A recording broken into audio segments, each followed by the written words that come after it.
Okay. Good afternoon, good evening, ladies and gentlemen. We are now again on our YouTube live stream for this new topic, traffic mitigation in the new normal. So, in a few minutes, in a few seconds, we will be starting it. We'll now proceed to the slide.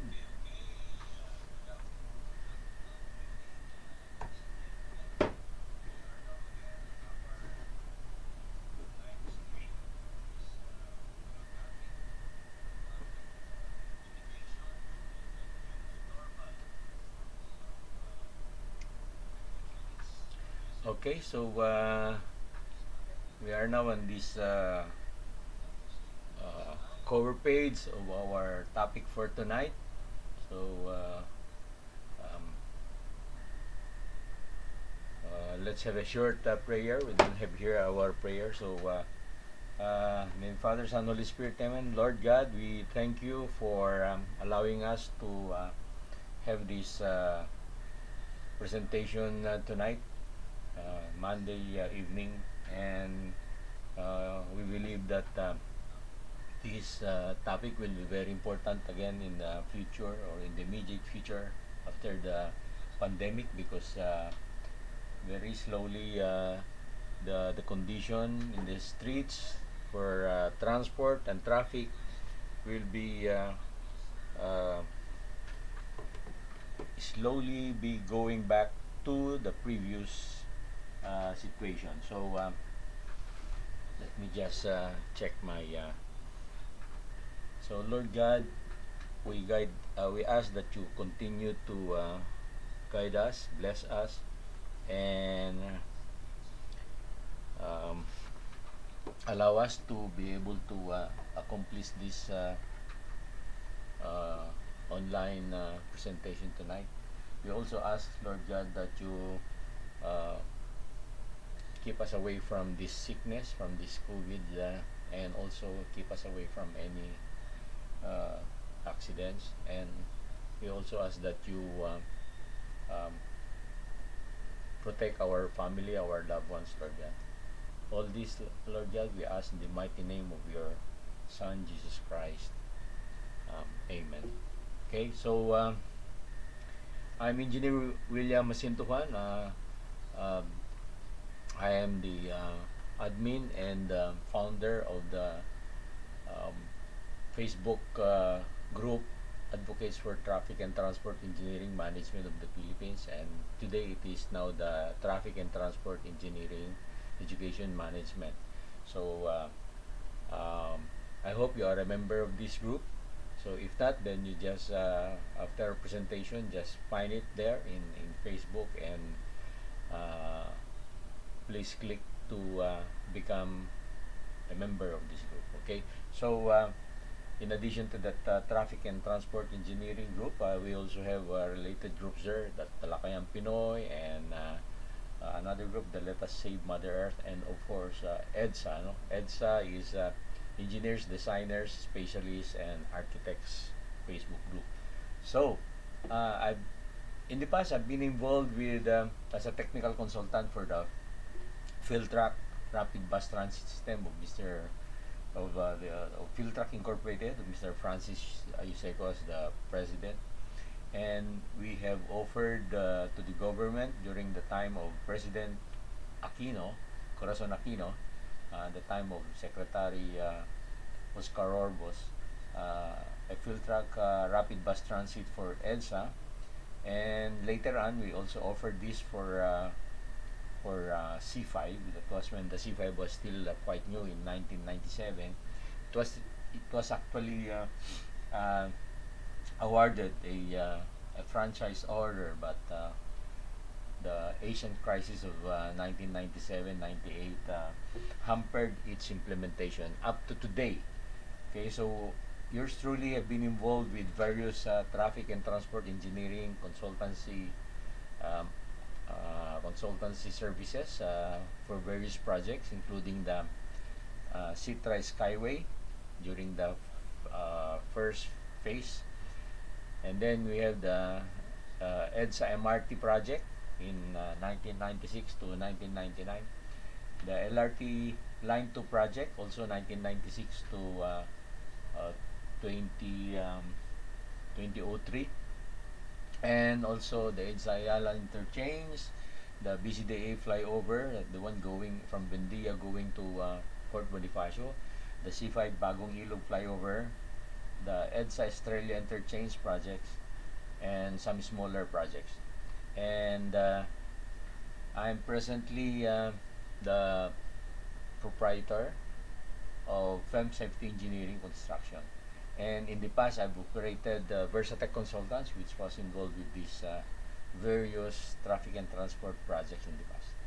Okay, so here is the presentation, the table of contents. So we will have some slides for introduction, background, and of course some world trends.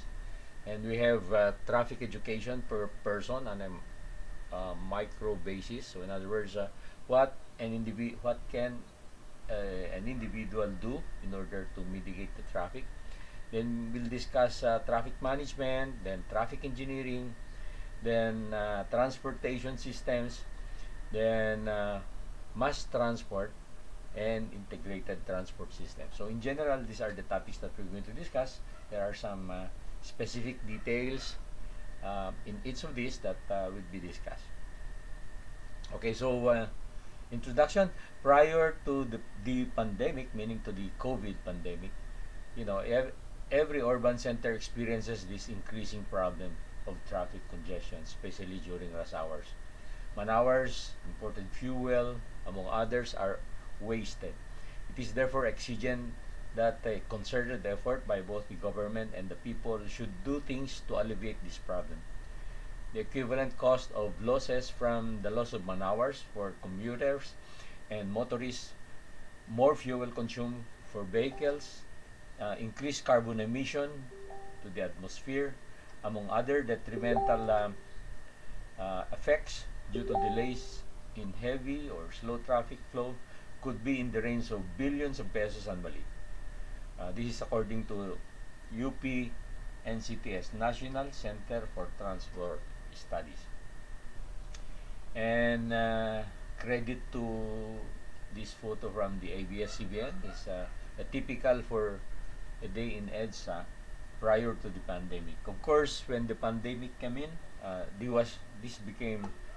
EDSA became almost empty. No? Very few vehicles would be traversing it because of the pandemic. But we believe that later on, when slowly people will be able to have confidence to overcome this virus, like for example, using the what is mandated by law, like social distancing, wearing of face masks, sanitation, and many others. And of course, what is important is the individual care for themselves, no? Our care for ourselves to make our body immune, our immune system to be much better. Then, of course, this kind of situation will come back soon again, no? So, it is our suggestion, therefore, that the government, through the DOTR, the MMDA, of course, LTO, LTFRB, the traffic management officers of local government units and barangays should now implement important revolutionary approaches or rulings, no, implementation to take advantage of this lull, no. In other words, when we go back, we should not just allow the old system to come in, no. So there are many systems that can be implemented. So some of them will be part of this, like for example, the planned the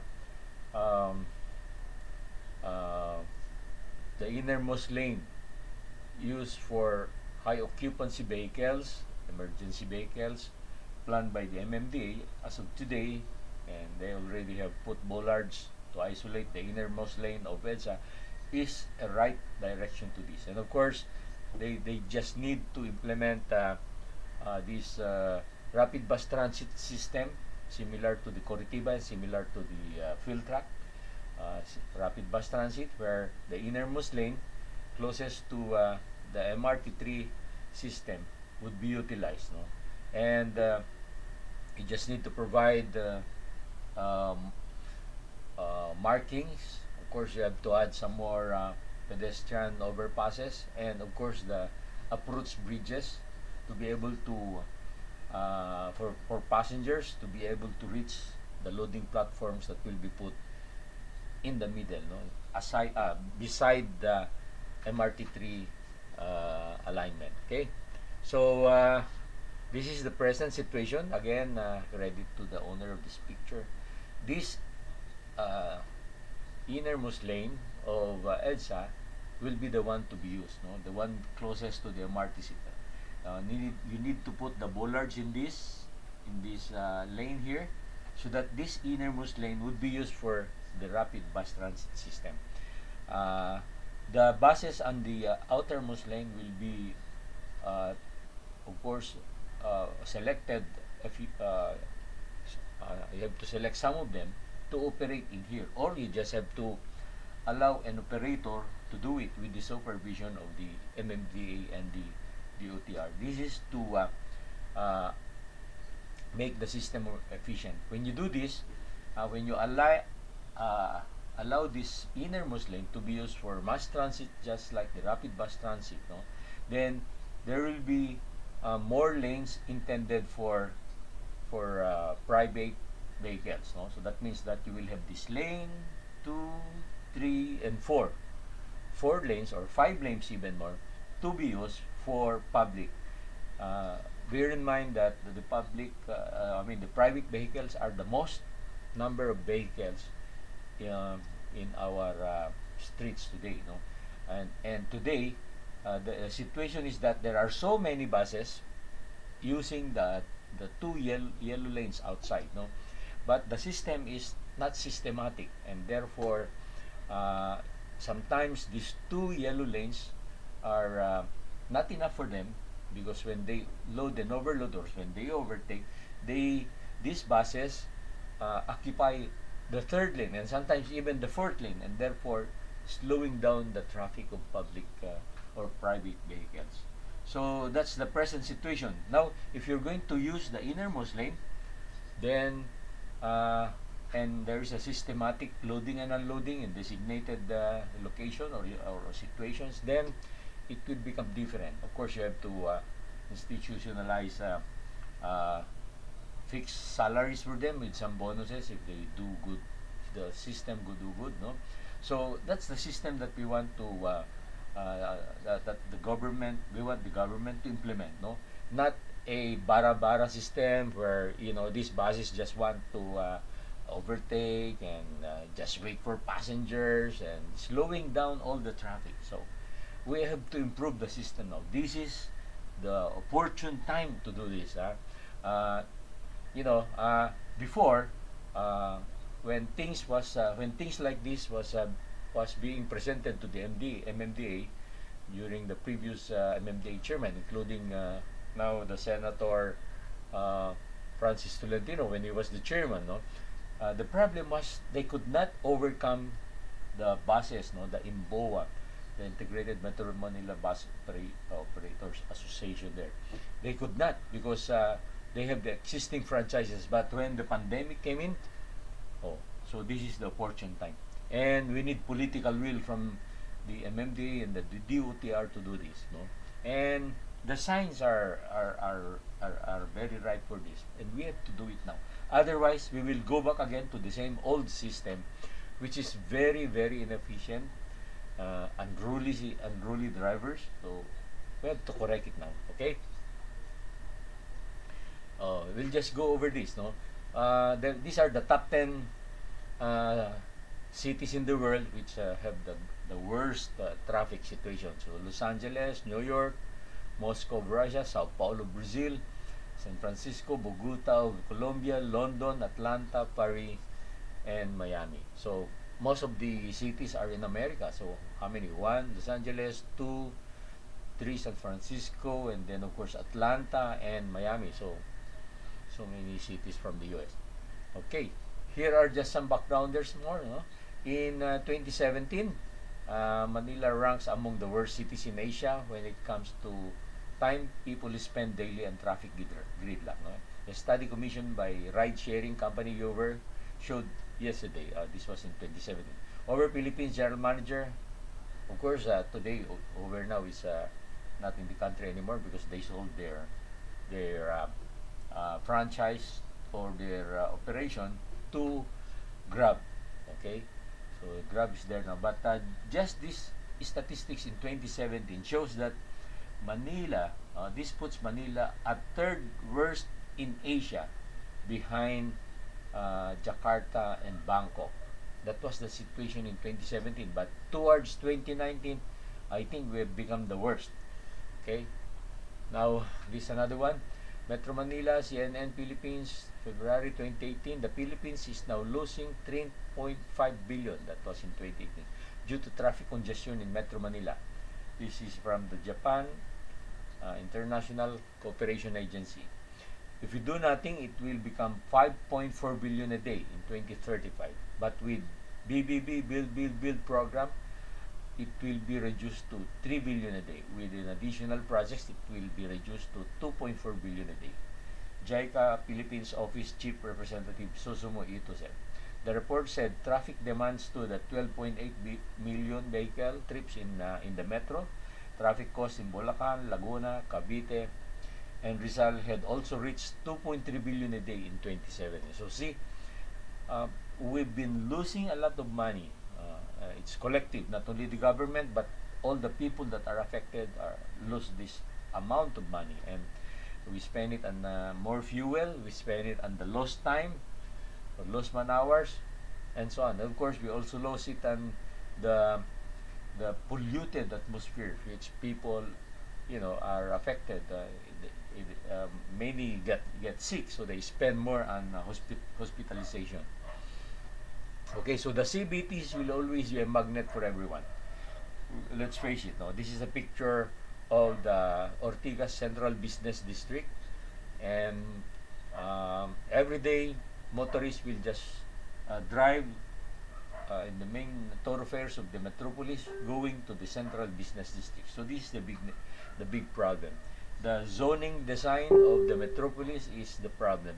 There are only a few central business districts like the Makati, the Ayala, and the Ortigas, and now we have the Bonifacio, no? Bonifacio Global City. There should be more. Like for example, in Quezon City, they should develop like areas like the place in Trinoma and SM North. So in other words, there should be more offices in there. And also in the east, like in the place where you have Santa Lucia Grand Mall, there should also be more office centers there. And elsewhere, no? Not only in Makati, not only all over the metropolis, there should be more of these central business districts. Or even in smaller towns around here, like for example, say for example in Imos, in Bacoor, in San Pedro, in Binyan, Santa Rosa, of course in Cavite, in so Bacoor and Imos, no?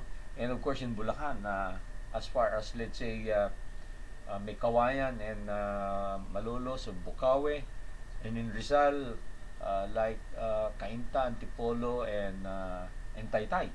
There should be more central business districts in these locations so that those people or those who want to do business do not need to go to the centers like Makati and Ortigas or Taguig. In this way, there will be less traffic in the streets. Okay?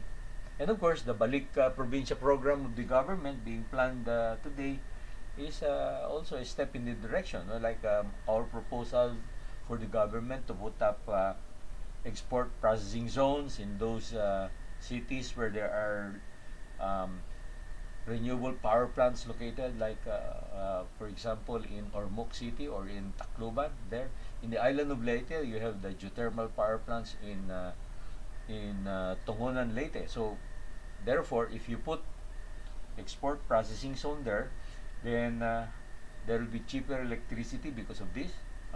because the electricity is not needed to be transported or transmitted through very long transmission line to the export processing zone in, let's say, Rosario, Cavite, or in Clark, or in Metro Manila, or in San Santa Rosa, Laguna. No, there's no need to bring the power here. The power can be just be utilized there in Leyte, in the island of Leyte, where there is the geothermal, or you can also do it in Dumaguete, because there is the Palimpinon geothermal power plants there, very close to Dumaguete City. And you can also do it in, put also export processing zone in Davao, where there is the Mount Apo, no, or in also in Cagayan de Oro, because there is the Agus projects there, Agus 1, 2, 3, 4, 5, and also there is um, uh, the other hydroelectric power plants there in Bukidnon, no? And you can also do it in the north, like in Ilagan, Isabela, and in Tuguegarao, which is very close to the Magat hydroelectric power plant in Magat, Isabela. And also in Cabanatuan, you can also put one there, and it is very close to the Pantabangan hydroelectric power plant. You can also put this in Ilocos, in Lawag, where you have the windmills in Bangi, so not very far. Then you can create a more efficient. And of course, you have to also consider locations where there are airports, no? Like for example, I was not able to mention Legazpi City, which is close to Tiwi Geothermal and Bacon, no? Bacon Geothermal, no? Okay. As of today, our export processing zones are located in Rosario, Cavite, in Santa Rosa, Laguna, or in where else? There in Santo Tomas, Batangas, in Clark, and in Baguio, which was put up during the Marcos years, and in Mariveles, also put up during the Marcos years, and in Mactan. So we only have a few. No, we have to add some more. If that solar power plant in Zamboanga will be completed, I saw in the papers some 2 years ago that there is a planned solar plant in Zamboanga City. Then it's also good to put an export processing zone there for our brother Muslims and so on. So this should be the way to decentralize. So there will be an indirect effect on the traffic in Metro Manila. There will be the congestion. Okay, so that should be the system. Now let's see what has the government done in terms of infrastructures. During the time of President Ferdinand Marcos, from 1965 to 1986, here are the projects that was done during those times. There was the widening of EDSA. It was before we called it the Highway 54, but it was widened into a six-lane highway. No, so it's one of the widest highway in our country, with 60 meters width. Of course, only the Commonwealth Avenue is much wider than the EDSA. Then there was they during these times of the Marcos years, they did constructed the NLEX, no, North Luzon Expressway up to Santa Ines, and the South Luzon Expressway up to Canlubang, or in Calamba. Of course, today it was already extended. No? And then the Cavite Coastal Road, no, up to Las Piñas, no. And then the PNR. I remember during those years, during the Marcos years, the Philippine National Railway was operating from La Union to Manila, and Manila to Sorsogon, no, with some shuttle buses connecting La Union to as far as Cagayan Valley, no. I remember I was able to ride that bus from there, from La Union. We took a bus going to Isabela, and vice versa, no. So there were these shuttle systems, no. Then of course there was this construction of the Naiyawan, the improvement, and the EDSA Cubao interchange, and EDSA Cruising Interchange, the Marcos Highways, that Commonwealth widen, and the Marcos Highway going to Rizal in Tanay was also done during those years, extending from Katipunan all the way to via the towns of Marikina, Pasig, Cainta, Antipolo, Kogyo, all the way to Tanay. Okay, that was done. And of course, the San Juanico Bridge was also done between Samar and Leyte, and the Patapat Bridge in between Cagayan Province and Ilocos was also done, and many other highways. No, during the President Cory years, of course, the EDSA Ortigas Camuning and the EDSA Ortigas Interchange, EDSA Camuning Interchange, the EDSA Santulan Interchange, and the EDSA Boni, that is the tunnel, and the Rojas Bendia Interchange, and the Rojas EDSA Interchange, the Nagtahan Ramon Magsaysay Interchange, Nagtahan Bypass were constructed. So there were also a lot of projects during the time of President Cory. The only problem during those times is that they did not continue with the plan of Marcos to build more light rail transit. I remember the light rail transit one was constructed during the Marcos years, and according to records, there were already up to LRT6 planned during those times. But during the time of President Cory, there was no light rail transit added. No, it was only during the time of President Fidel Valdez Ramos that the LRT2 and MRT3 were constructed. So LRT2 and LRT3. No? And of course, during the FBR years, the Skyway was initiated. The STAR, the Southern Tagalog Arterial Road, coming from Santo Tomas, Batangas, all the way to Batangas City was also constructed, and then the NAIA 2 was done. The EDSA Ayala Pasay Road interchange was also done. The EDSA Bendia BCDA flyover was done, and the EDSA Australia was done. The C5 Bagong Ilog was done also. So many infrastructures were also constructed during or initiated during the FBR years. MRT2 in 1996 and LRT2 in 1996.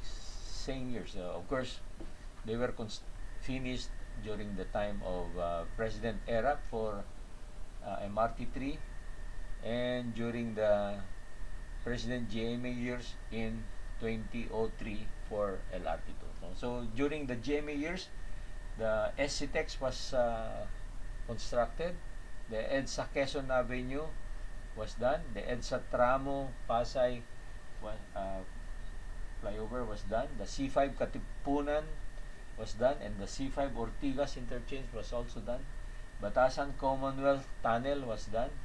The C5 Marcos Highway bypass to via Marikina and Pasig Santulan was done. Then NAIA Terminal 3 was done, completed.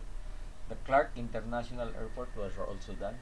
The Iloilo International Airport also, and the RORO system, the roll-on, roll-off system, meaning there were so many ports that were constructed or improved during the GMA years. Okay, during the Pinoy years, President Noynoy Aquino years, the NAIA Expressway was done. The TIPLEX was also done, meaning to say Tarlac, Pangasinan, La Union Expressway, which is up to today is being completed up to Rosario, La Union. And then the C5 Luzon interchange, and the C5 Luzon Commonwealth, of course. Then the Quezon Avenue C3, okay, in Quezon City. This is the Araneta, no? Quezon Avenue Araneta, and the Mindanao Avenue Quirino interchange. And the MCX, this one is the uh, interchange going to the Anghari. Okay, and the Cavitex. This Cavitex is the extension of the Cavite Coastal Road to Kawit. Okay. Then of course, during the time of this administration, President Rodrigo Roa Duterte, we have the PTEX, the TIPLEX 2 being planned and of course being extended to being completed to La Union, Rosario La Union, and the connector of this Lex and Lex was also done, and that is the connection of this ongoing actually by San Miguel, and of course the two Pasig River link is also being done almost I think it's already in there 50 to 60%, and then the PNR restoration, we have seen this because for many years it was not maintained, but today with President Duterte and Secretary of the DOTR is being improved and done now. So they've imported, they brought in new coaches from Indonesia and from Japan. So that's it's kudos to this present administration for this, because the PNR really needs to be operated so that it can help mitigate the transportation in Metro. And of course, we have the C5, the C5X is Lex, okay, and so this is already done. And of course, the MRT7 is ongoing by San Miguel. The LRT6 has been started.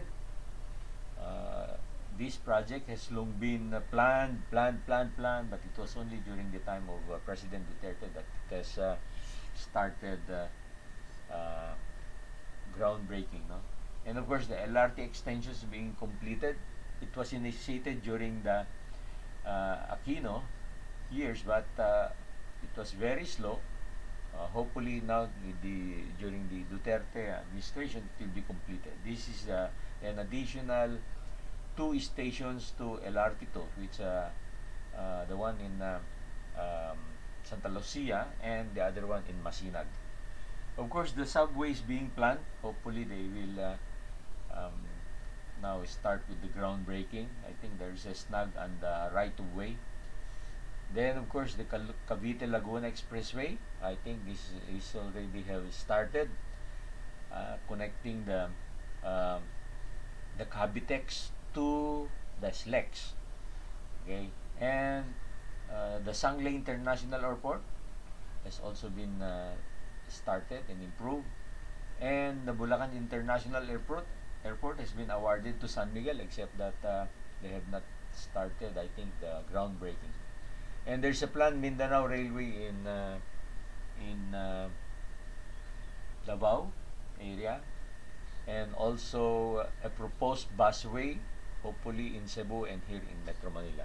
Now, this busway is now very timely to be implemented in the innermost lane of EDSA. Okay, so this, you notice, ever since the Marcos years up to today, there has been a lot of infrastructure projects that has been done, but there is always the continuing additional addition of vehicles, no? As our country, our people continue to become more progressive, they continue to buy vehicles, no? Private or cars, and therefore this adds up to the congestion, no? Only a mass transit can reduce the traffic by adding more cars on the street will always add to congestion, especially now with the requirements of social distancing in taxis and in TNVS and in UVs, in private vehicles, and therefore there will be the need for more vehicles, and therefore there will be more traffic on the streets. Okay, so these were the data from 2002 to 2018. So just showing the increasing number of vehicles being registered. So therefore, you expect that there will always be more congestion on our streets because you can very difficult to add more capacity, no? So it's the only way therefore is mass transit. And this kind of situation where our countrymen rushing to their work in the rush hours of the morning will continue to exist unless we implement this more efficient rapid busway system with designated lanes, no? Or segregated lanes. Okay, here is the statistics in EDSA as of last year. Um, of a total of 383,000 vehicles, cars consist of the majority, 251,628, followed by motorcycles, 86,000, taxis at almost 21,000, and they have buses at 13,000, utility vehicles at almost 7,000, trucks at 3,000, jeepneys at almost 2,000, and others, no? Long vehicles. Going back to the buses, here, the fourth, the fourth line, you have 13,356 buses. This makes EDSA very inefficient because according to previous studies, if you have a systematic rapid bus transit system, you would only need less than 500 of these buses to operate there. So therefore, these 13,000 buses presently operating is unnecessary. They are just spending the space, spending the fuel uselessly.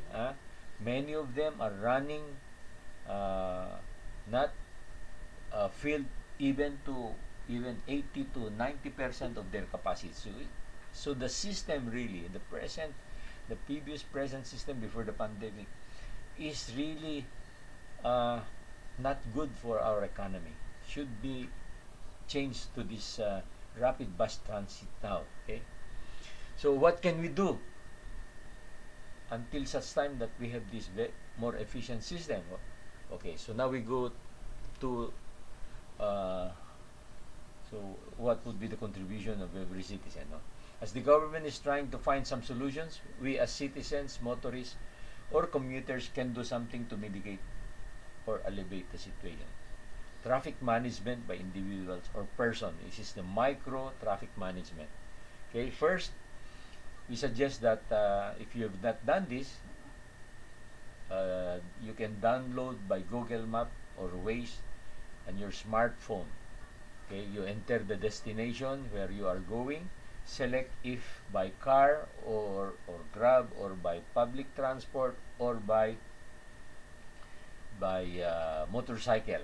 Then click direction. No? So by using a smartphone, download from Google Map or Waze and proceed with this direction. No? Enter the destination, then select what transport you're using, car, Grab, public transport, or motorcycle. Then go to the direction. And then your Google Map or your Waze will give you a recommended routing. So this is an example. So my place here in De La Paz, origin, this is 1 to 2 a.m. in the early morning. This is just an example. And I wanted to go to NAIA Terminal 3. So NAIA Terminal is here in Pasay. Destination, origin. Automatically, my Google Map would give me this blue line because this is 1 to 2 a.m. It would be very, very light traffic. And it mentions about 31 minutes. 31 minutes. Okay. Now, there is this alternate, this gray line. It mentions about, let me check. It's also 31 minutes. Yeah, because this is from between 1 a.m. to 2 a.m. in the early morning. So there are very few vehicles, no, traveling at this time. No, I checked. I tried this before when I have an early morning flight. Say for example, 4 o'clock flight going to the south, maybe Cebu or Davao or Cagayan de Oro or Tacloban or elsewhere. No, so uh, I would leave between 1 to 2 to be able to be there at the airport, say Terminal 3, before my flight schedule. So I can take it in 31 minutes via uh, here. Uh, this is Amang Rodriguez and then Ortigas Avenue and then EDSA.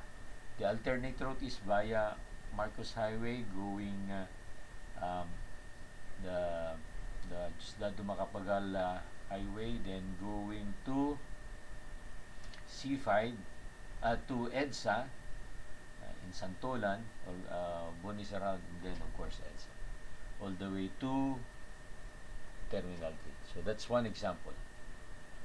This is another example. This is at 6 a.m. in the morning going to Naiya. Now it shows you uh, 3 roads possible, no? Remember at 6 a.m. the traffic is now heavier, no? So from the same origin to the same destination. Now let me check the time. Here I cannot see the time, but you would notice that these alternate routes via Ortigas or via C5 would show you much heavier traffic or longer, and it gives you so many alternate routes that would give you the much longer route, just so you can evade the traffic in EDSA and in Ortigas. So what does it tell us? So meaning to say that if you leave very much earlier at 1 to 2 a.m. in the morning, you can use a much shorter way.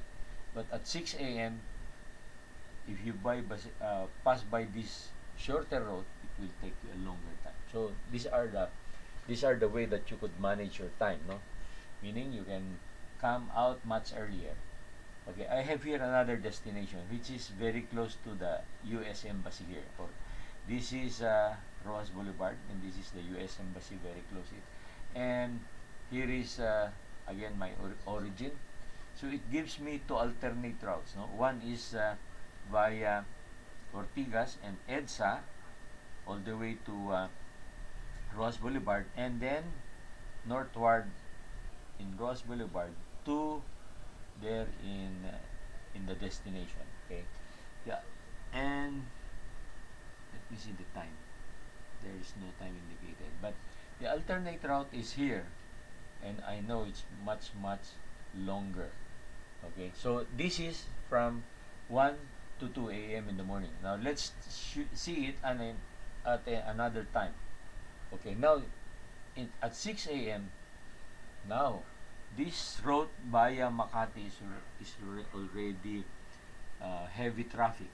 It says 1 hour and 23 minutes, while earlier it was no problem.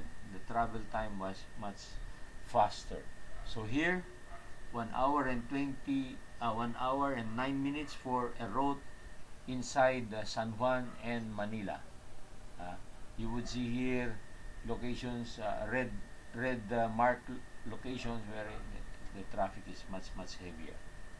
Okay, and so we have it shows 3 alternates. This blue line shows 1 hour 9 minutes. This upper alternate route is via Quezon Avenue, Circle, Quezon Avenue, UP, Circle, Quezon Avenue, 1 hour 18 minutes. And this one via EDSA, Ortigas and EDSA, the one that was recommended in the early morning, is 1 hour and 23 minutes.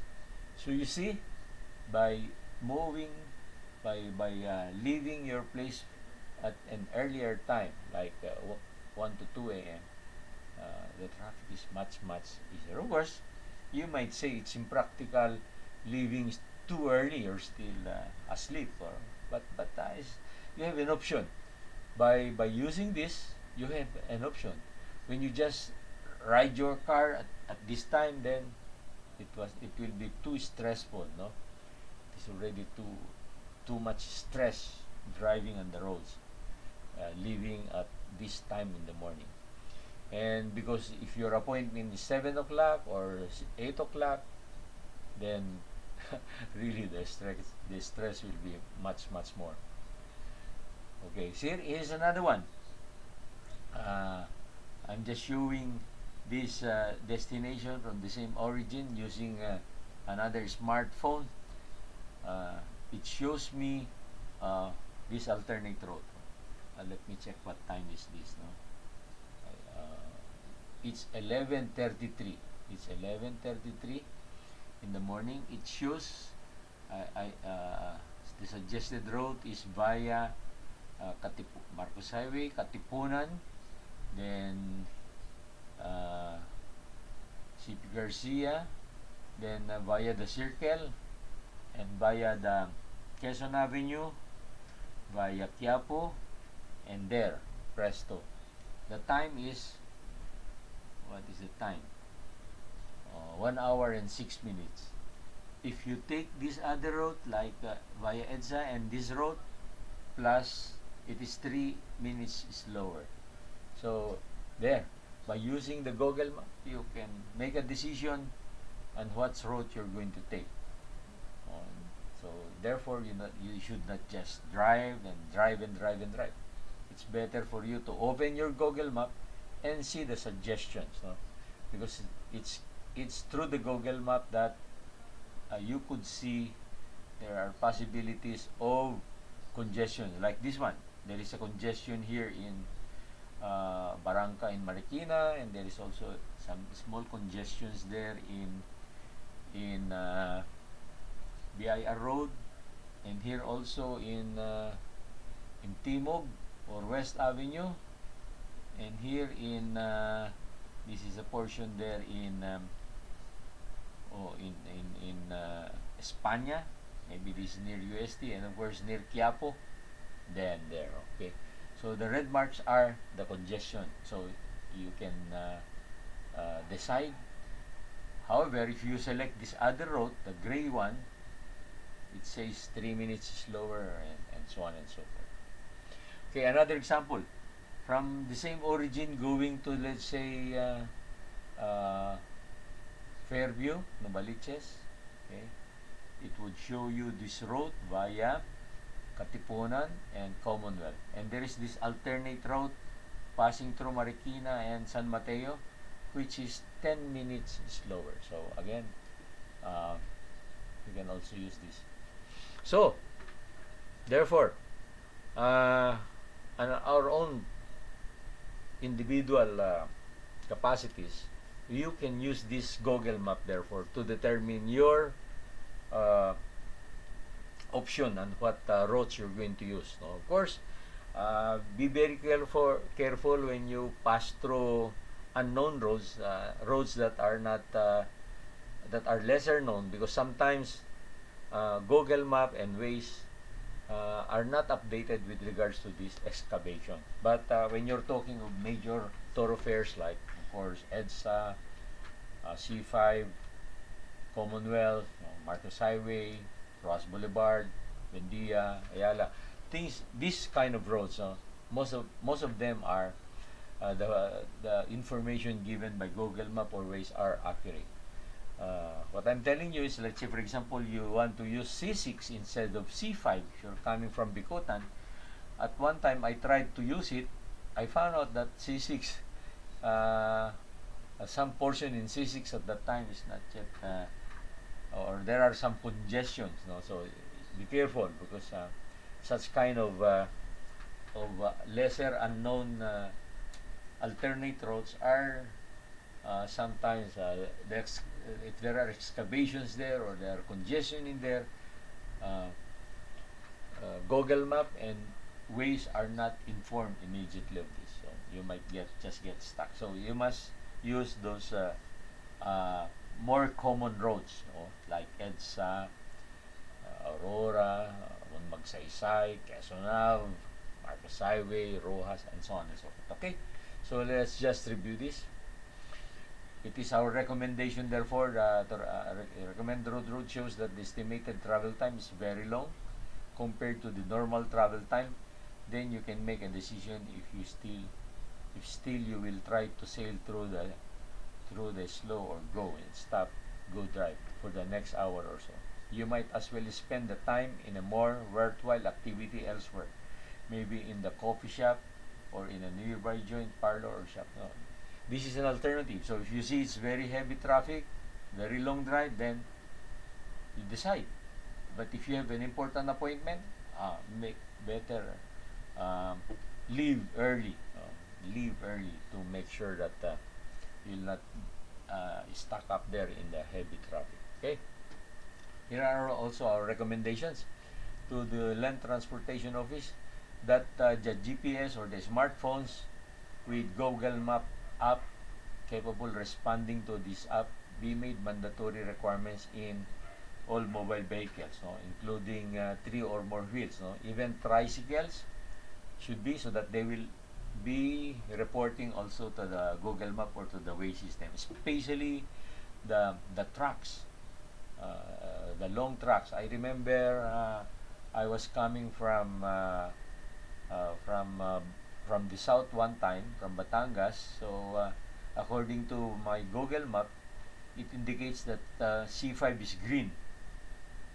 But the moment I reached C5, somewhere in Bicotan, after Bicotan, there was there were these long trucks at 10 o'clock in the evening, 10 p.m. Because the MMDA is the designated C5.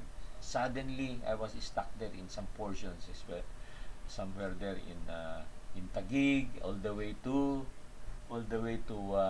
Quezon City. So that's the big problem. The trucks did not indicate there in the Google Map. Because why? The drivers of the trucks did not have these smartphones in their vehicle. So what I mean, this suggestion is suggesting to the LTO that there should be GPS or smartphones also in these trucks. Okay, so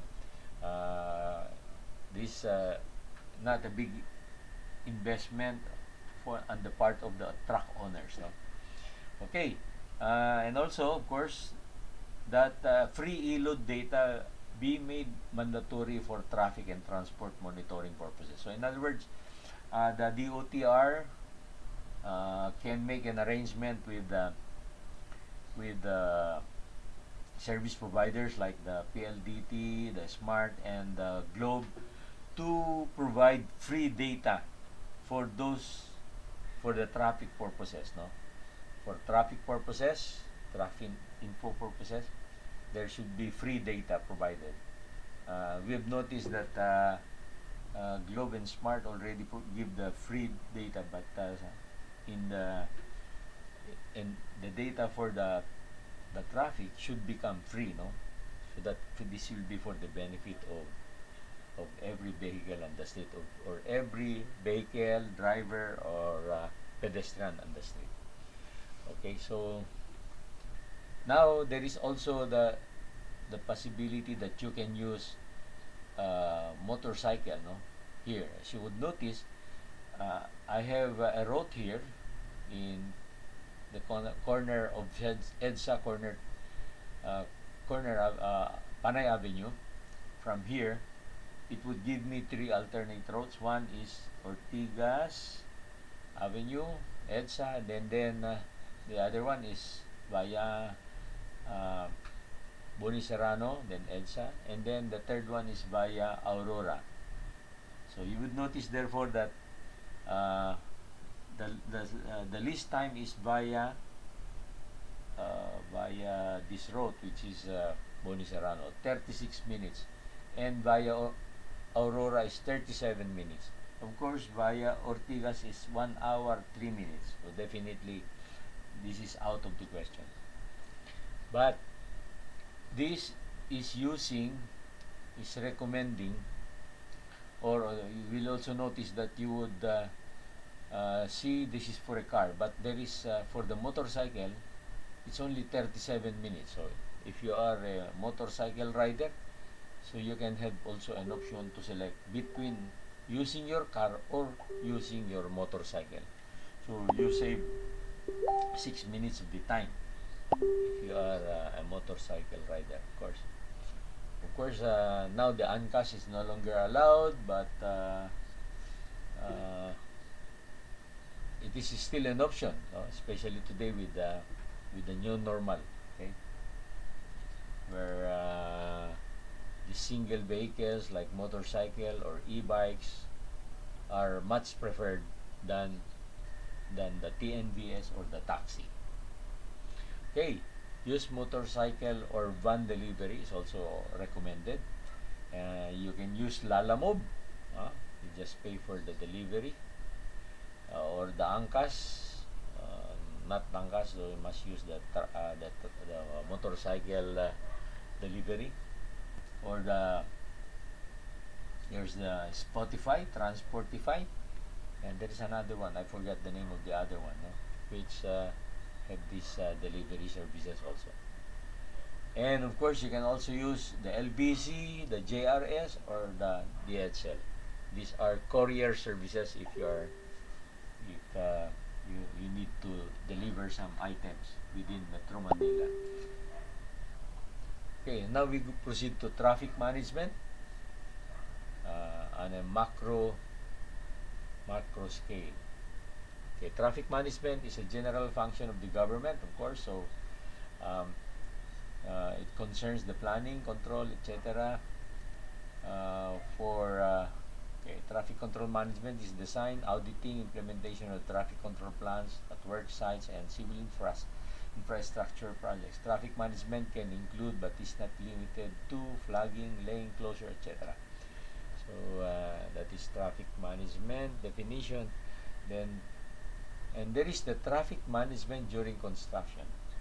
During the time of President Ramos, like the Skyway, MRT3, LRT2, before these projects were initiated, the MMDA required the contractor to do traffic management planning and implementation during construction, no? So this required the careful planning, etc., finding alternate roads, and providing the necessary signages along alternate roads in order to alleviate the traffic situation in the construction area and also in the alternate roads. During the time of President Noynoy and President Duterte, this traffic management during construction seems not implemented, especially in the big projects. Okay. Traffic management during construction for big infrastructure projects should include regular traffic info drive, information drive through the radio, through the TV, through social media.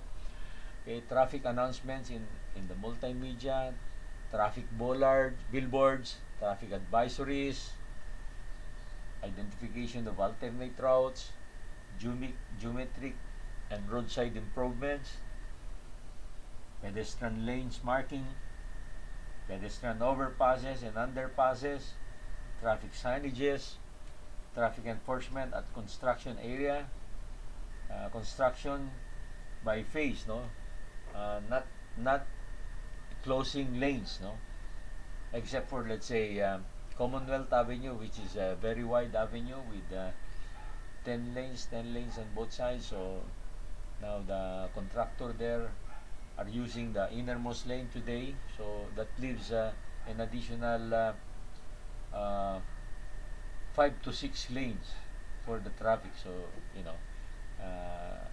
I should see no problem there in Commonwealth, except when you approach Fairview, where the 10 lanes becomes only what 3 to 4 lanes on both sides, so it becomes a bottleneck already when you reach that point there in Fairview, and much more when you reach the point of Quirino Avenue. So care must be taken when constructing this kind of pedestrian overpasses. I remember last year when this was constructed, there was a big uproar in the social media when this straight riser for this pedestrian overpass, straight rise, was done. So it was corrected like this one. So you know, so of course we encourage the construction of this kind of pedestrian overpasses so that it will redound to the benefit and safety of our countrymen who are using or who are using this pedestrian over in cruising the streets. Okay. Now, traffic engineering. Traffic engineering is a branch of civil engineering that uses engineering techniques, etc. No, okay, automated traffic signal lights and so on and so forth. Typical traffic engineering projects involve designing traffic control device, installation, blah blah blah. No, okay. Then road traffic safety. Road traffic safety refers to methods and measures for reducing the risk of person using road networks being killed, etc. Or citizens or the users of road include pedestrians, cyclists, motorists, their passengers, and passenger on road, public transport, mainly buses and trams. Best practice road safety strategies focus upon the prevention of serious injury. Safe roads design is now about providing road environment which ensures vehicle speeds will be within the human tolerances for serious injury and health and death wherever conflict points exist. It is of vital importance to monitor and validate the road transportation safety, including comprehensive checks on drivers and vehicles and safety process. Okay. So underpass, overpass are important to be provided, like in these two pictures. Only done in close coordination with advisory group and stakeholders after all other mitigation measures have not worked. Oh, here is another picture for an overpass here above this highway, and this is also a traffic engineering measure to show by providing the necessary provisions. Let's just go over through it. Create a sense of place with street trees, pedestrian scale lighting, and parklets. Slow vehicle speeds with road diets and raised medians. So providing you call this humps, but soft humps, not too narrow humps, which is very hard on the vehicles. Then improve safety with high visibility crosswalks and curb extensions or pedestrian overpasses are much better. Provide space for biking. So now today, like Pasig City, is not providing a bike lanes. No, Marikina was the first one to provide bike lanes many years ago. It was the pilot city in the Philippines to use the bike lanes. So the bike lanes must be adapted all over Metro Manila. All local government units should now provide these bike lanes in order to encourage our countrymen, bikers, especially the workers, to use the bikes, and that would ease the traffic and the transport. Okay, so traffic engineering, of course, include grade separations, like those grade separation in EDSA, flyovers, underpass, or tunnels. No, new main corridors like the Laguna Lakeshore Tollway. It was stopped during the time of President Noynoy. It must be re-studied again and considered again to be implemented. The Laguna Lakeshore will provide for an alternate route to the South Luzon Expressway and also to the the old uh, Manila Road, no? Manila South Road, the one passing through, you know, San Pedro, Binyan, not not not not not the SLEX, no. Then elevated tollways like the Skyway. So now they are being done. Lane markings must be regularly done. I think this is a function of the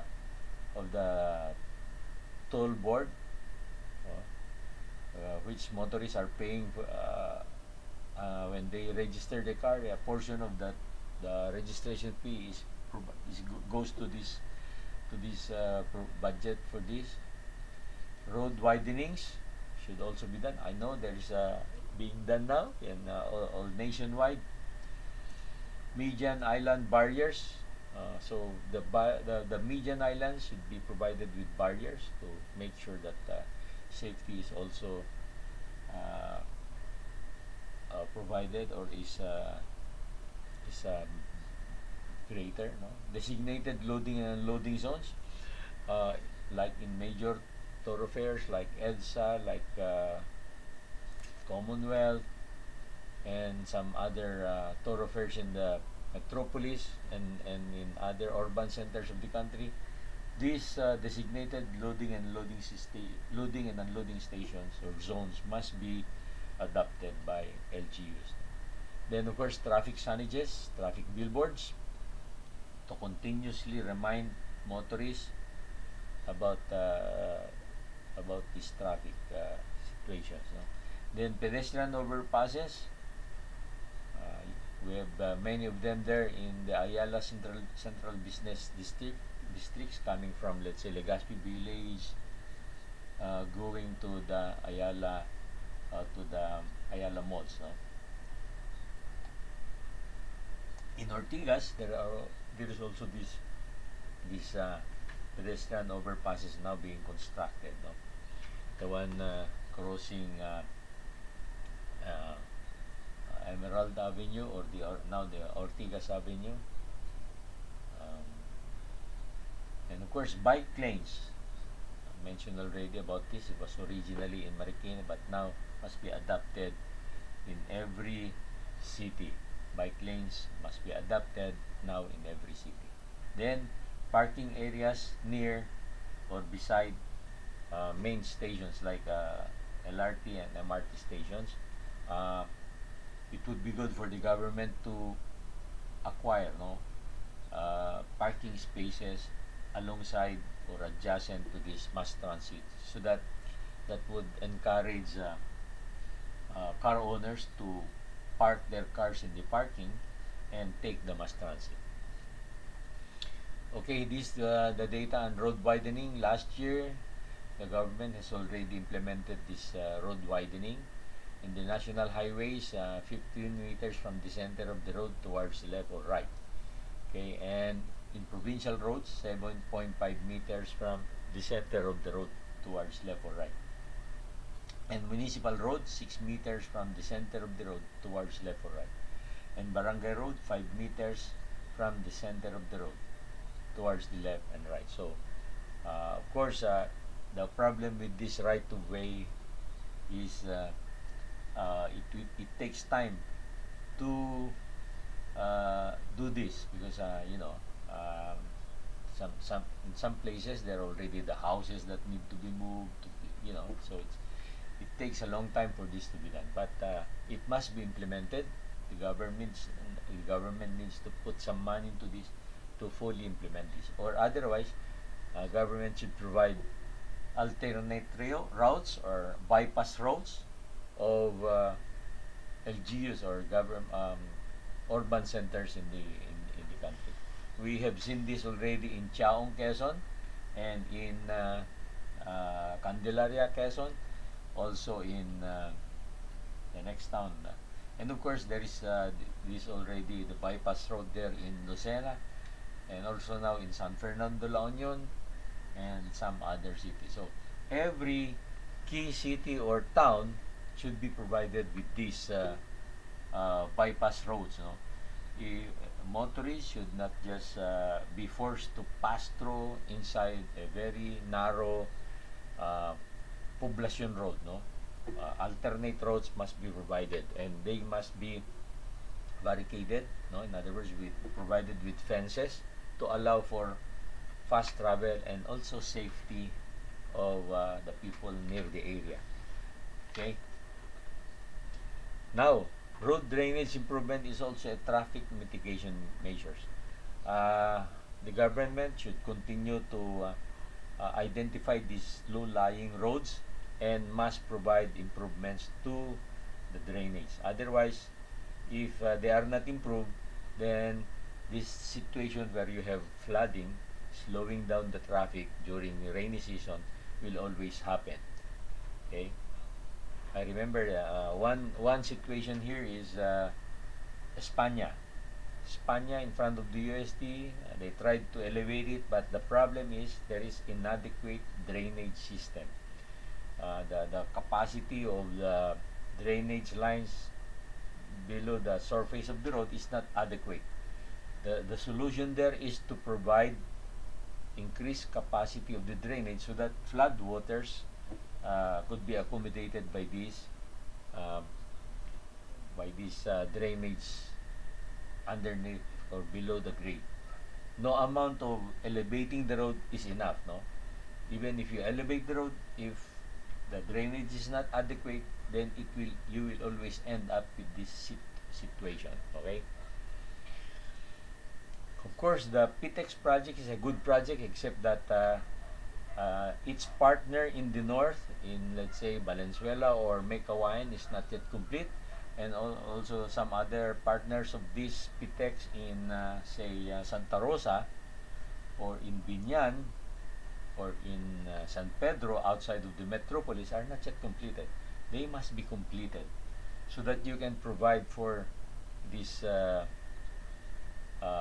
rapid bus transit system to service these different PTEX. No?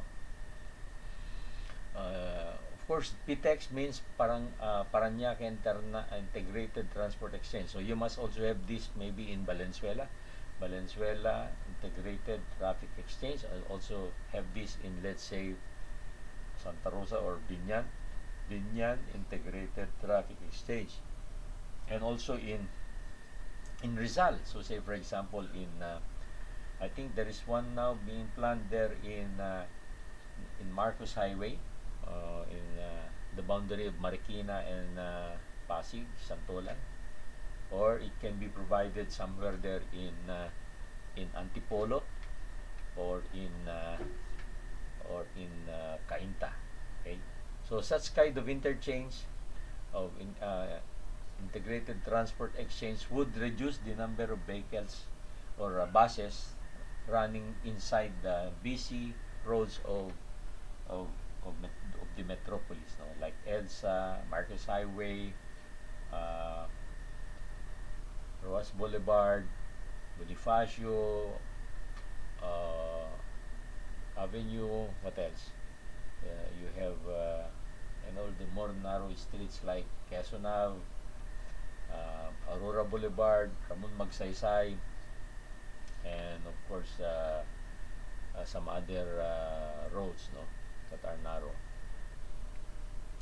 Therefore, a northwest hub and an eastern hub are also needed to the existing PTEC, which we call the southwest hub. So we need this eastern hub and the northwest hub, and also not indicated here is the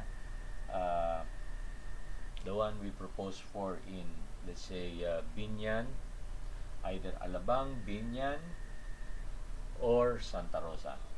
Okay? So, transportation system.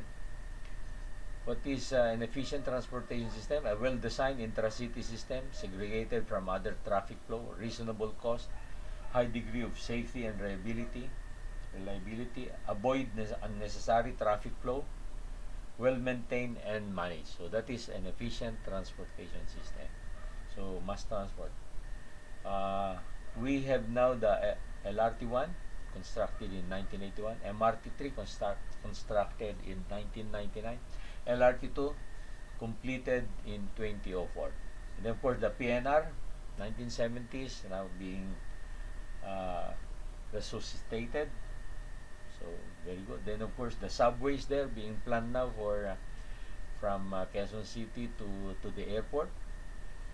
Of course, cable cars are still okay because cable cars is another road. It doesn't make use of the present road system. It doesn't make use of the present road down below. So it must also be considered. Then segregated busway like the Filtrac system, like the Curitiba system, are much welcome. There is the Cebu busway, bus rapid transit. It should be implemented now. Okay. Now we have those system in Brazil, the BRT in Brazil, which then of course some other BRTs like the one in Colombia and many other places. No? Then the double-decker system in London and in Hong Kong are also ways of maximizing the space. And of course the River Lake Sea Ferry, of course the MMDA is pushing for this, so they should continue to improve this so that more passengers or more of our countrymen will utilize this river ferry all the way coming from the, I think that's in Pasig, near the Laguna Lake or Laguna Lake to downtown Manila in Binondo. Okay. And here are the mass transits that we have. We have the MRT3, we have the LRT2, and the LRT1, and the PNR. And of course, this the Skyway system being planned. Hopefully, they'll give the go signal now, so that we and of course the busway system, the Curitiba system, which is the model of the Filtrac. And the BRT or the Filtrac is now overtaken by the Transmilenio of Colombia, the Transjakarta of Indonesia, the Metrovia of Ecuador, the Emerald Express of Oregon, Orange Line of LA, California, the Strip and Downtown Express in Las Vegas, the Guangzhou City, and the BRT in Guangzhou, the BRT in Seoul, Korea, the BRT in Belo Horizonte, Brazil. There is the BRT also in Brisbane, and the Metrobus of Mexico, Buenos Aires, Bangalore, India. So, in other words, although it was the system in Curitiba that was the first one, but all of this came after the Filtrac proposed the system in C5 in 1997. So in 1998, Filtrac was given a franchise order, but unfortunately the Asian crisis came in and stopped its implementation. The succeeding governments asked too much of requirements from the Filtrac consortium, and hence Filtrac was never able to put up the system. Okay. In the internet, you can find the proposed Filtrac in C5. No, you can click this link, https then www.youtube.com/watch XOZINIJNZQ, and you will be able to see the YouTube video showing the proposed system for C5. Okay. Now, this segregated busway system is being used by other countries like in Jakarta. So this is a system, I think, now in Jakarta, where you would see the dedicated buses in the middle, okay, in the middle lanes, and the public transport or the private cars are in the outer lane. So every time a, a, a car needs to go to a parking or turn right, it will become easier because there are no buses that are flying this outside lane. Now the people have to be moved through pedestrian lane or pedestrian overpasses. In our suggestion for EDSA and for C5, the Rapid Bus Transit, pedestrian overpasses or underground uh, crossings for pedestrian can also be constructed. So in that way, the conflict of people passing through at grade as versus the private cars will be reduced, including their safety. So this is a system that can be adapted, except that there should be this pedestrian overpasses. Okay, should be provided with ramps, should be provided with escalators and elevators as well, so that people, uh, these commuters, will be uh, encouraged to take the mass transport, the mass transit. Okay, so key cities like Davao, even Cebu, Bacolod, Iloilo, um, and some other cities, no, with new wider roads, no. I remember I've seen General Santos City also. I've seen also, of course, Davao is very ripe for this kind of system. Very much cheaper to implement by using these articulated buses.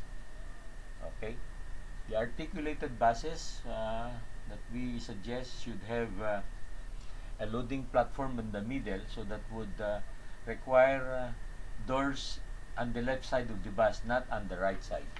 At present in EDSA, the doors are on the right side. So when you adopt this, these articulated buses or ordinary buses should have their doors on the left side. So in other words, it is on the same side where the driver is close to, no, as you can imagine. So let's see this, no, buses level with station platform. No? By the way, the loading platform here must be at an elevated level, so same as the level of the flooring of the bus. So when the bus opens, that the passenger will just need to step outside or step in. No need to have stairs up or stair down, which is slow down the movement or the movement or the loading and unloading movement. No? Median aligned highway, segregated busway prohibits left turn traffic, dedicated bus lanes only. So these are the features of a segregated busway. And here is another a picture of the system, okay, where you have the buses in the middle lanes, okay, and this has been the system for the BRT in Cebu, which up to now is not yet adopted or implemented. I think they're pushing more for an LRT. An LRT is okay, but the problem is it takes very long to implement it. It's very expensive. Okay, a BRT is much easier to adapt, and it costs only about 1/3 or even less than the cost of an LRT or a MRT. And we are lucky our country has this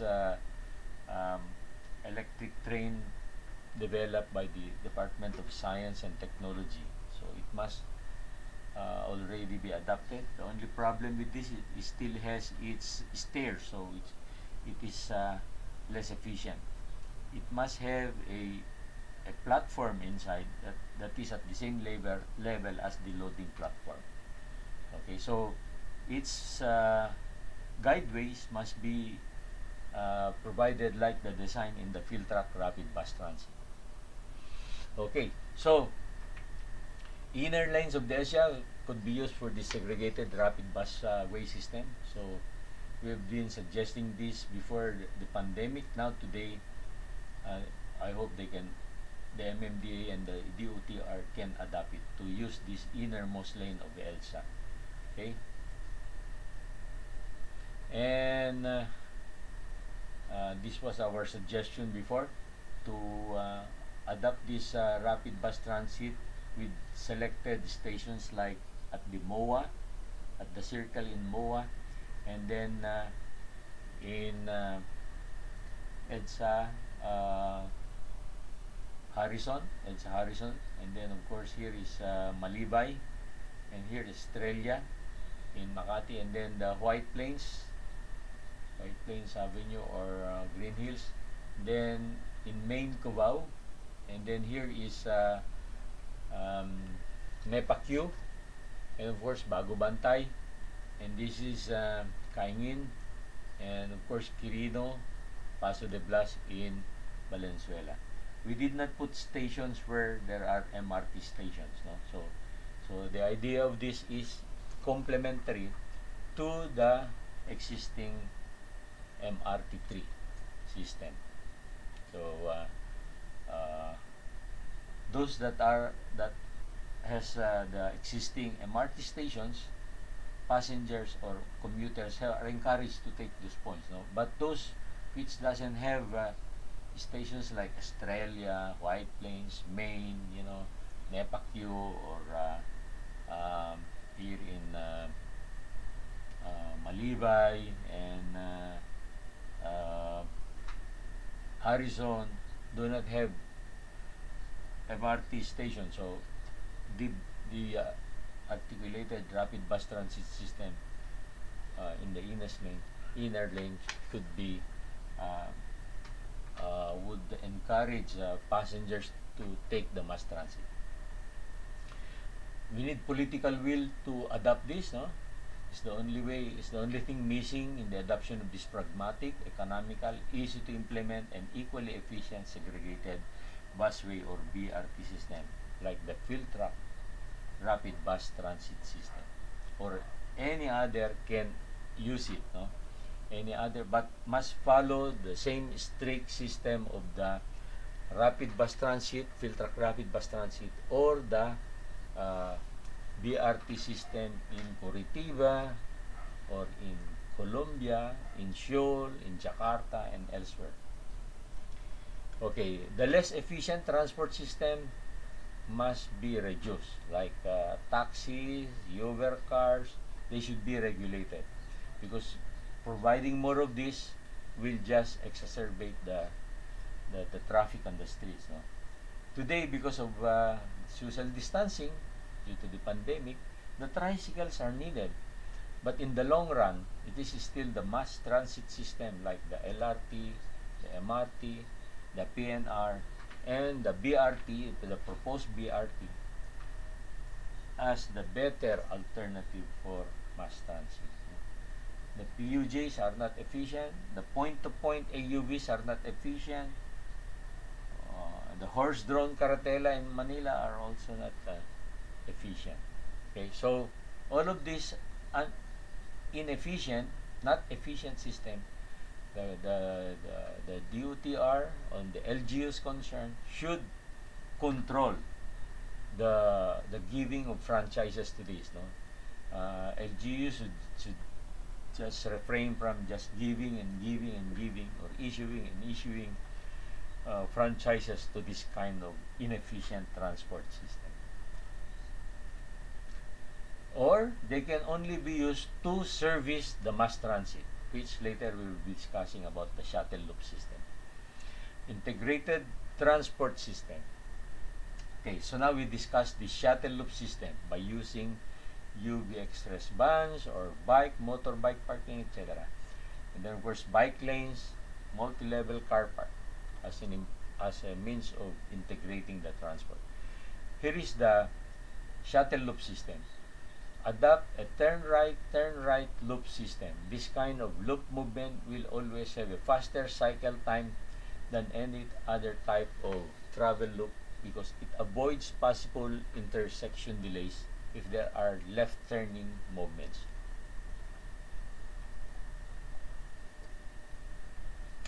So let me explain. We can use this kind of UV Express to service these shuttle loops. No? Say for example, uh, the main backbone are the LRT, MRT, and the PNR. No, so let's say for example, LRT to Anonas station will with nearby Project 2, Project 3, Sikatona Village on the north side, and Project 4 on the south side. Or LRT2 Katipunan Station with nearby Loyola, Ateneo, Miriam, UP communities on the north side, and Cinco Hermanos Industrial Valley, Blue Ridge, St. Ignatius, White Plains communities on the south side. Another one, LRT2 Santulan Station with nearby Kalumpang, San Roque, Marikina, and Santulan, and De La Paz, Pasig, Manggahan on the other side. Okay. And then also for MRT3 Santulan Station with nearby San Juan, Green Hills, New Manila communities on the west side, and White Plains and St. Ignatius on the east side. Then LRT to Katipunan Station, this already mentioned. Okay. So this is how it works, no? Here is the red line where you have the mass transit like EDSA or LRT, no, or segregated busway as the case may be. Then your loop will be here, the blue arrows. That's the loop. So you have the shuttle loops here, picking up passengers here, and then delivering the passengers inside. Then here, if passengers want to ride, go to the MRT or LRT, they will take the ride back to the station. So your shuttle loops will just be moving like this, no? Turn right here, turn right here, turn right there until it's go back. So you have to lessen the single lane, single line movement, no? On the south side, again, these shuttle loops, these blue rectangular shuttle loops, then you turn right here, turn right, then turn right, then turn right. So it's just a clockwise movement. Clockwise movement. No, there is no counterclockwise movement. Otherwise, there will be intersection delay because of that. So this is the typical example for that shuttle loop system. So you can implement it in along the MRT, along the LRT2, or along LRT1, or along the PNR alignment. Okay. This shuttle loop system can be specially designed per station. Okay, let me show some typical samples that I tried to develop. Example, here. So here this is EDSA. This yellow line here is EDSA, and this violet rectangle here is the Ayala station, and this another violet here is the Buendia station. So I showed here the route of the shuttle loop, no? So on the east side of MRT3, you would see it would turn right on Kalayaan Avenue, and it would go to the BCDA area, okay, here, and then it would go back via the McKinley, and turn right on EDSA to bring passenger to, let's say, Ayala station or to the Buendia station.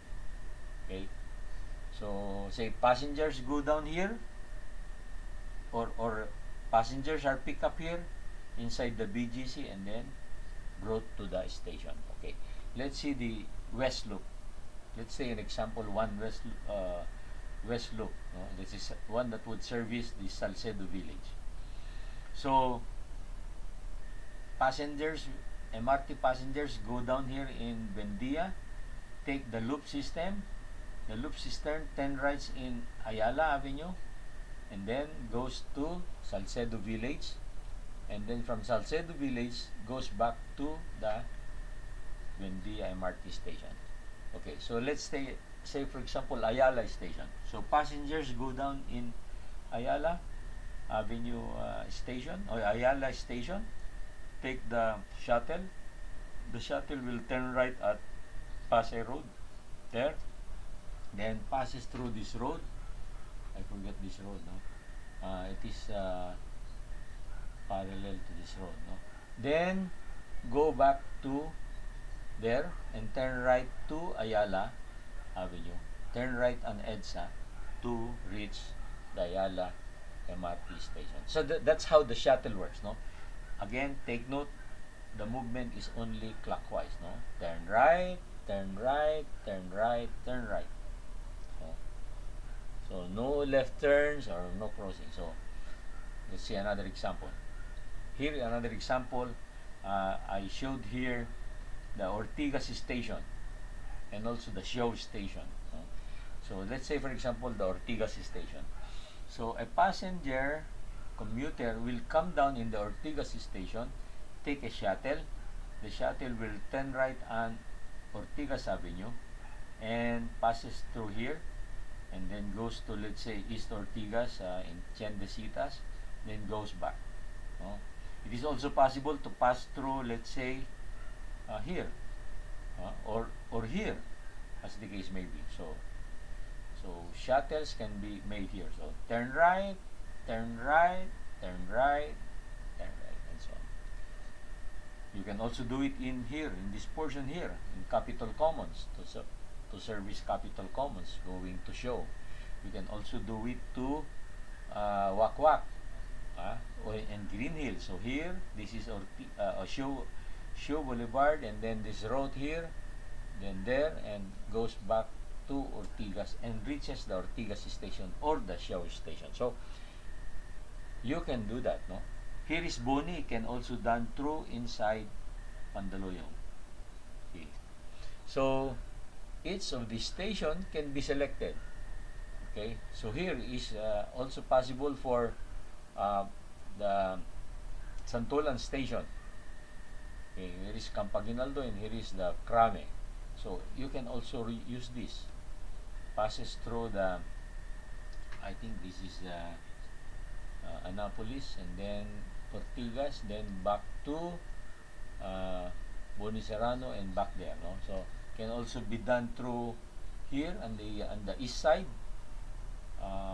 Here, 10 right on Boni Serrano, then you reach White Plains or Katipunan Avenue, turn right on Katipunan, 10 right on EDSA, back to this station. So in other words, your passengers in White Plains or St. Ignatius or elsewhere here can go to this station using this loop system.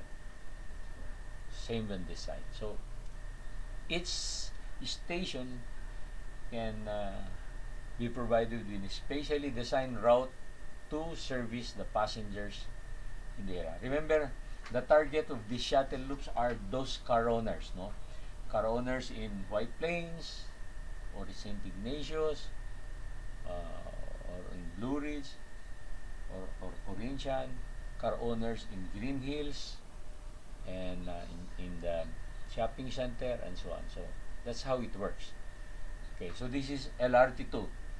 I've explained already. It can also service Project 2, 3, and of course Sikatuna. And on the south side, it can also service Project 4. Let's say others, no? And let's say Katipunan Station can also be serviced there. To UP and Katipunan and Ateneo can also service the south side of it, including the Monte Vista, Industrial Valley, and south side. So can also service, say for example, the Eastwood. Okay, so that's how the shuttle loop system can be adapted. So the idea, again, I repeat, is to provide a convenience shuttle loop, air conditioned, that would service car owners in specific areas. No?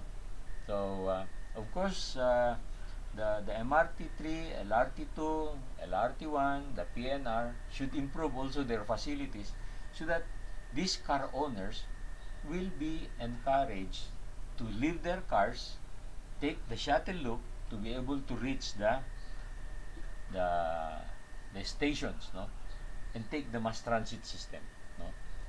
So, of course, in designing this system, you have to improve transfers. Like for example, I remember the transfer in Araneta from LRT2 going to MRT3,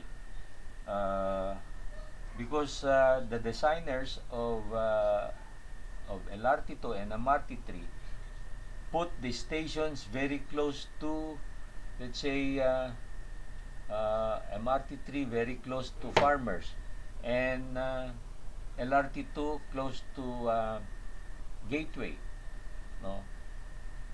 So therefore, the transfer from LRT2 to MRT3 is very long, passing through a very long route, no.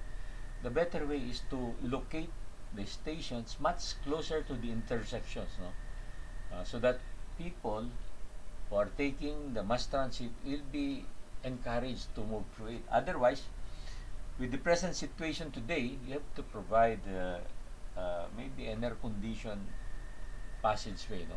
In the case of Gateway, it is air-conditioned, but some of those locations there, like the bridges, are not air-conditioned anymore. So some people are, are not, especially the car owners, are not encouraged to take this very long point, no. Another one is there in between LRT1 in Pasay, LRT1 to MRT3. It's also very long and not air conditioned, no. What else? Also in LRT1 and LR2 in Recto and Doroteo Jose, the transfer there from Di Jose to the Recto is very long, no. It's not air conditioned. So again, in order to encourage or attract those car owners to take the mass transit, we should improve these transfer locations, transfer stations. Okay? So, also, there should be some designated transfers between the PNR to these mass transits. Like, for example, the PNR in Magallanes. So, from MRT3 to Magallanes, so they have to design the transfer for this. Where else? Also in Santa Mesa, no, the transfer between LRT2 and Santa Mesa. Where else? How about LRT1? LRT1, so in Blumentritt, LRT1 and the PNR in Blumentritt. So all where you have the intersections of the mass transit, the DOTR has to improve these transfer locations or transfer stations. Okay, now we go to indirect methods of traffic mitigation, and that is to provide, our idea is to provide solar power supply to the existing mass transit. Let's say, I would suggest that the government would start this with LRT2, because LRT2 is still under the government control, no.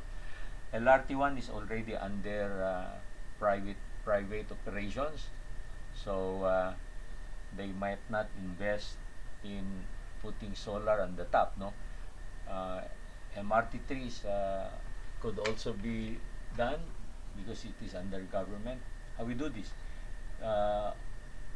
Solar panels can be installed in the station as well as above the catenary.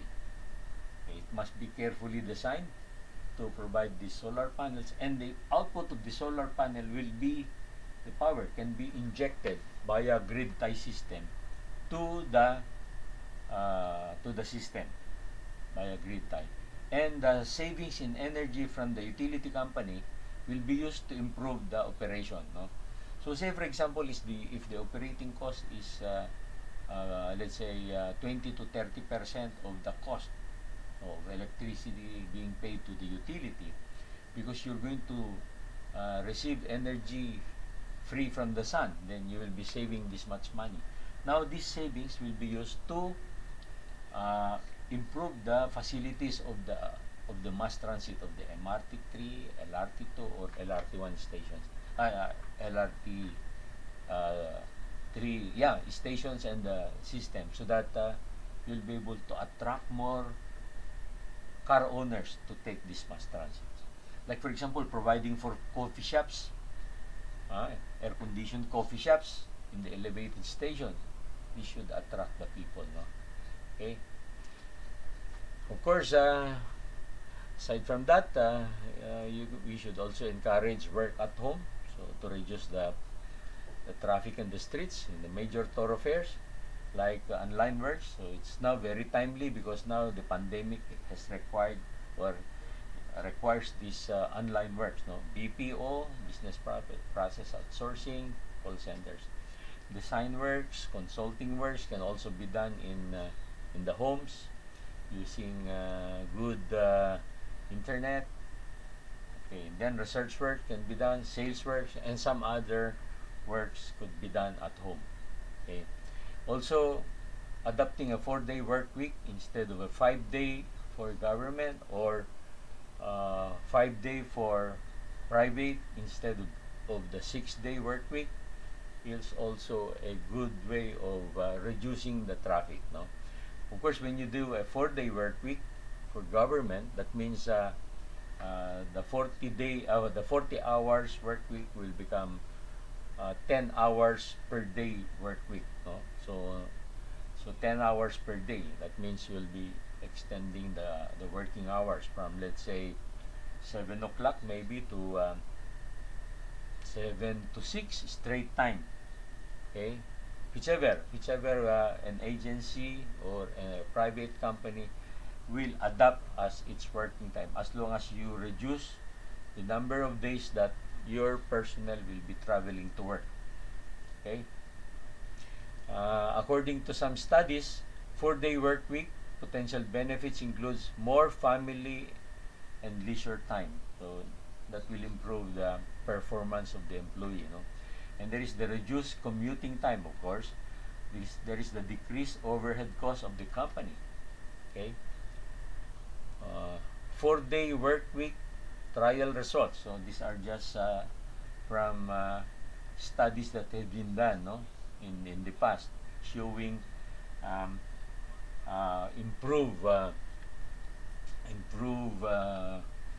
working situations. Okay. Okay, encourage offices to set up dormitories in their workplace, no? So let's say offices can provide dormitories near their workplace, walkable distance, or sleeping quarters maybe, or barracks for construction people. Construction companies can provide the barracks, no? Okay, for their employees and workers, so that commuting will be lesser. Okay. Range of potential mitigation measures: convert vehicle fleets to alternative fuels, shuttle buses, share rides vans, taxis, rental cars. Implement employee trip reduction programs. Improve links to transit facilities. This were already discussed earlier with the shuttle system. Traffic engineering, management measures in adjacent roadways. Develop off-airport terminals like park and ride. Airport access tools, raise parking rates. Okay.